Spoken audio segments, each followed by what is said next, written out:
Hi readers, I'm happy to get to share another story with you today. I wish I was there in person, but I do have a really wonderful book to share with you. It's a nonfiction book, and we know that nonfiction means that this information in the story is true. And we know we read that a little bit differently than we read fiction books. When we read a fiction book, we think about what the characters are, the setting, what the problem is, what the solution is.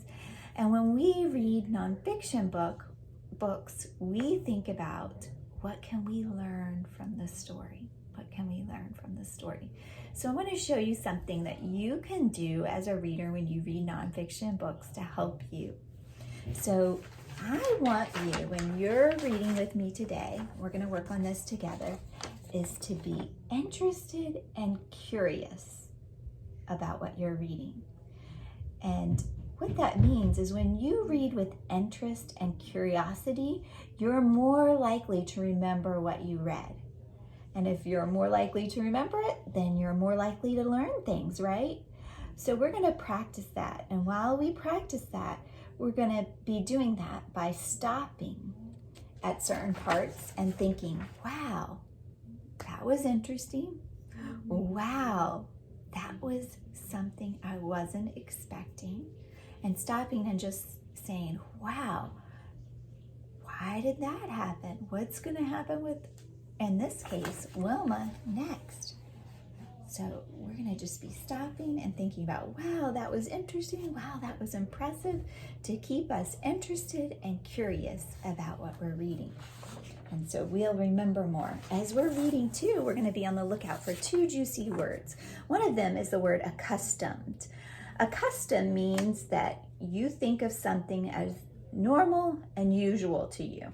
So I have this person sleeping in their bed, and so I'm thinking that he was accustomed to sleeping in his bed.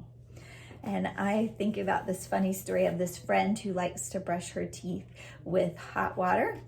And so she's accustomed to brushing her teeth with hot water, where I'm accustomed to brushing my teeth with cold water. So the other special word that's going to be in the story is astonishment. And astonishment means that something is a great surprise to you.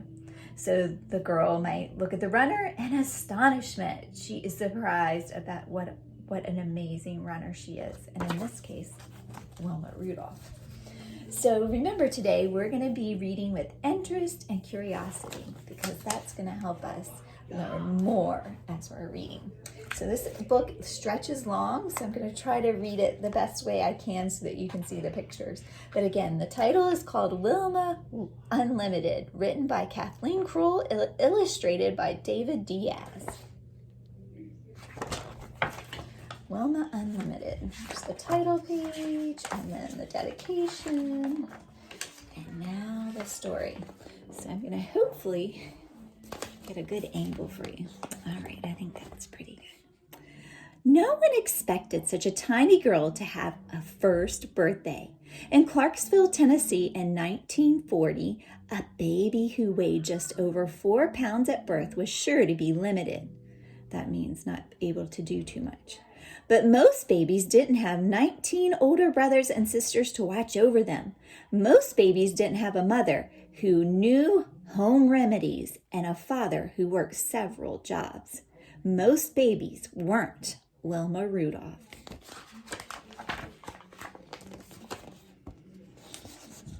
Wilma did celebrate her first birthday, and everyone noticed that as soon as this girl could walk, she ran or jumped instead. She worried people, though. She was always so small and sickly. If a brother or sister had a cold, she got double pneumonia. If one of them had measles, Wilma got measles too, plus mumps and chickenpox.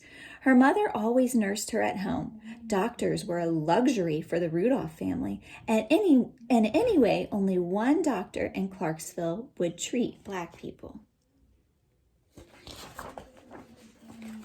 So I'm already kind of curious about her. I know she becomes a famous runner, so she's been very sick. She was such a tiny baby. I'm thinking, wow, what is going to enable her to do that? How is she going to make it to be a world-class runner? And I'm also thinking, wow, it's pretty impressive that she has 19 brothers and sisters and a mom that was able to nurse her to health and when she was so sick. So I'm wondering, oh my gosh, how is this sick little girl who's often sick going to become such an amazing runner? It's going to be cool to find out.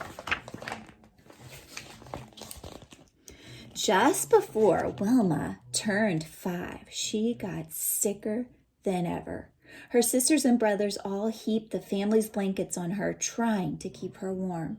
During the sickness, Wilma's left leg twisted inward, and she couldn't move it back. Not even Wilma's mother knew what was wrong. The doctor came to see her then. Besides scarlet fever, he said, Wilma has also been stricken with polio.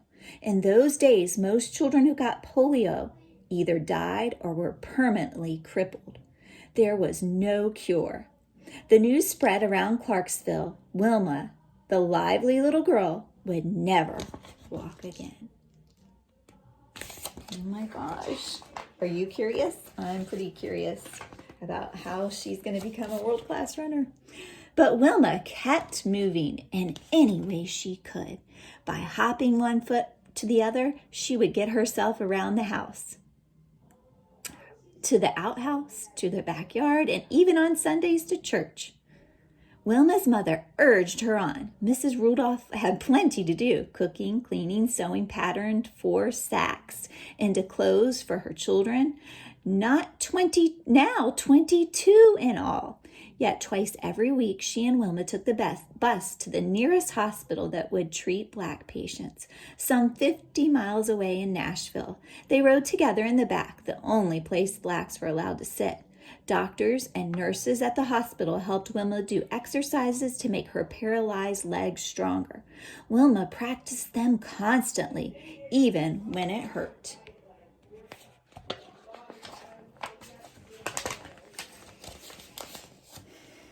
To Wilma, what hurt the most was the local school wouldn't let her attend because she couldn't walk.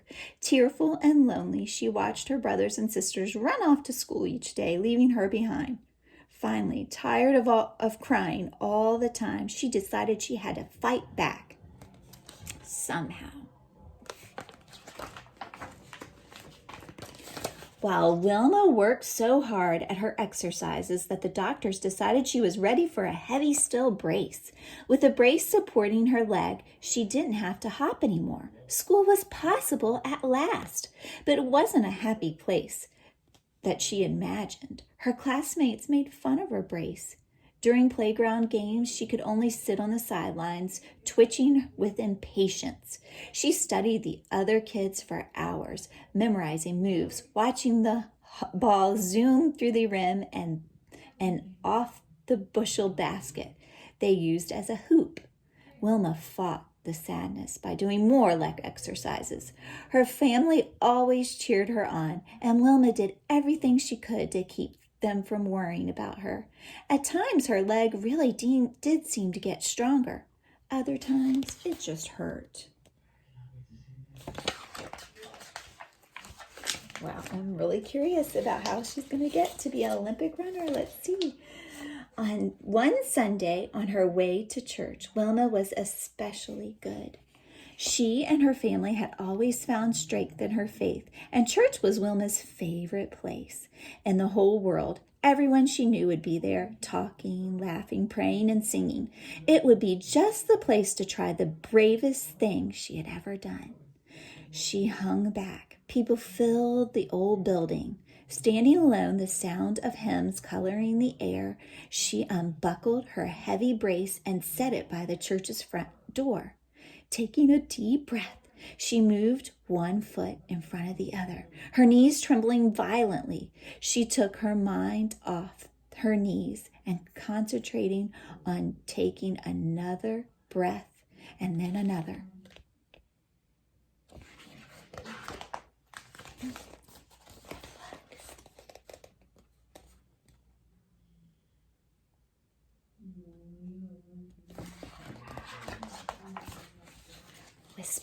Whispers rippled throughout the gathering. Wilma Rudolph was walking, row by row, heads turned toward her as she walked alone down the aisle.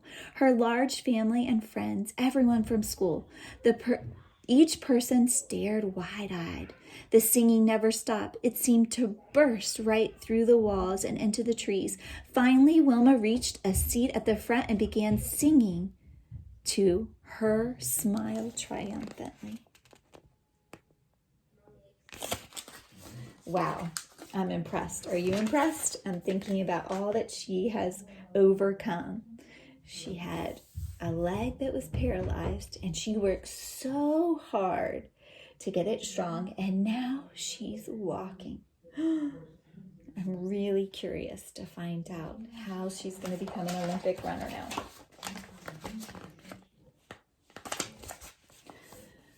Wilma practiced walking as often as she could after that.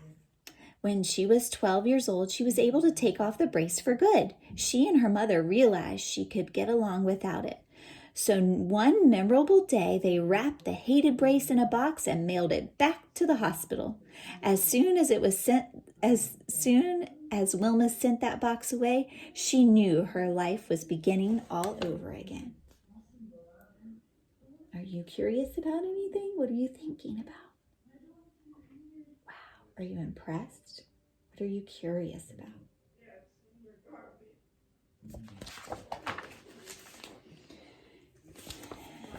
After years of sitting on the sidelines, Wilma could not wait to throw herself into basketball, the game she had most liked to watch. She was skinny, but no longer tiny. Her long legs could propel her.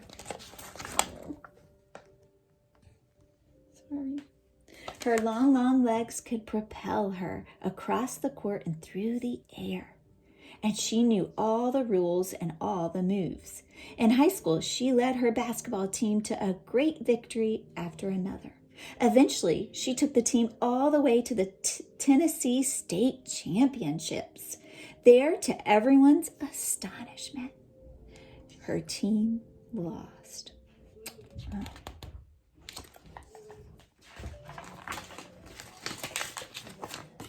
Wilma had become accustomed. She got used to winning. Now she slumped on the bench, all the liveliness knocked out of her. But at the game that day was a college coach. He admired Wilma's basketball playing, but was especially impressed by the way she ran. He wanted her for his track and field team. With his help, Wilma won a full athletic scholarship to Tennessee State University. She was the first member of her family to go to college. Are you impressed? I'm impressed too. 8 years after that, she mailed that brace away. Wilma's long legs and years of hard work carried her thousands of miles from Clarksville, Tennessee. The summer of 1960, she arrived in Rome, Italy, to represent the United States at the Olympic Games as a runner. Just participating in the Olympics was a deeply personal victory for Wilma, but her chances of winning a race were limited. Simply walking in Rome's shimmering heat was a chore, and athletes from other countries had run faster races than Wilma ever had. Women weren't thought to run very well anyway. Track and field was considered a sport for men, and the pressure from the public was intense. For the first time ever, the Olympics would be shown on television, and all the athletes knew that more than 100 million people would be watching. Worst of all, Wilma twisted her ankle just before she arrived in Rome. It was still swollen and painful the day of her first race. What are you curious about? What are you impressed about? Yet, once it was her turn to compete, Wilma forgot her ankle and everything else. She lunged forward, not thinking about her fear, her pain, or the sweat flying off her face. She ran better than she'd ever run before, and she ran better than anyone else. Grabbing the attention of the whole world, Wilma Rudolph of the United States won the 100-meter dash. No one else even came close. An Olympic gold medal was hers to take home. So, when it was time for the 200-meter dash, Wilma's graceful long legs were already famous. Her ears buzzed with the sound of the crowd watching and chanting her name. Such support helped her ignore the rain that was beginning to fall. At the crack of the starting gun, she surged into the humid air like a tornado. When she crossed the finish line, she had done it again. She finished far ahead of everyone else. She had earned her second gold medal. Wet and breathless, Wilma was exhilarated by the double triumph. The crowd went wild. The 400-meter relay was yet to come. Wilma's team faced the toughest competition of all, and as the fourth and final runner on her team, it was Wilma who had to cross the finish line to win. Let's see if she does. Oh my gosh, I'm curious. And here's the team. Here's all the runners passing the baton to Wilma. Let's see what happened. Wilma's teammates ran well, passed the baton smoothly, and kept the team in first place. Wilma readied herself for the dash to the finish line as the third teammate ran toward her. She reached back for the baton and nearly dropped it. As she tried to recover from the fumble, two other runners passed her. Wilma and her team were suddenly in third place. Ever since the day she had walked down the aisle of the church, Wilma had known the power of concentration. Now legs pumping, she put her mind to work. In a final, electrifying burst of speed, she pulled ahead by a fraction of a second. She was the first to blast across the finish line. The thundering cheers matched the thundering of her own heart. She made the history. She won for an astounding third time.